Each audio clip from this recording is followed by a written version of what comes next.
ингээд энэ цаасан Монгол эх орноо галын аюулаас аврахын төлөө хандив арга хэмжээнд иргэд итвэхлээ нэгдэж байна. Өчигдрийн байдлаар л ихэд онцгой байдлын ерхий газрын ханживын дансанд 229 сая төгрөг цуглараад байгааг мэдээлсэн. Тэгвэл эх орон шатж байна гэж санаа зовсон иргэд аж ахуйн нэгж байгууллагуудын тусламжийн буйхаа тасралтын үргэлжилж онцгой байдлын ерхий газарт өөр өөрсдийн боломжоор хандиваа өргөж байгаа юм а.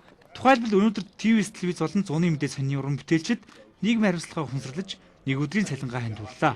онцгой байдал тохиолдож байна. Энд Монголын нийт сэтгүүлчид хэвлэл мэдээллийн оролцож өөрсдийн дуу хоолойгоо нэмэрлэж бас сэтгэлийн дэмжил үзүүлж байгаад бид их баяртай байна. Өнөөдөр ТV-с телевизийн бүх уран бүтээлчид, зуны мэдээ сонины бүх уран бүтээлчид нэг өдрийнхөө одоо цалинг хандуулах юм даалгавар өгж Отгон баяр эрхлэгч манай сонины ерөнхий бит хоёрыг илгээлээ. За бид мэдээж энэ бол жижигхэн сэтгэлийн дэмжлэг. Бид хамгийн гол нь бол ард нийтийг иргэдээ соён гэгэрүүлэх, төмөр бусад одоо гайхамшиг байгалийн аюулт үзэгдлээс сэргийлэх тэр соён гэгэрүүлэх үргээл одоо хамгийн сайн биелүүлэх ёстой гэж бодож байгаа. Эхнээсээ хийж байгаа тасралтгүй энэ юг дуустал одоо чармаалтаа саажилнаа гэдэг Бадрал генерал та бүхэнд илэрхийлье.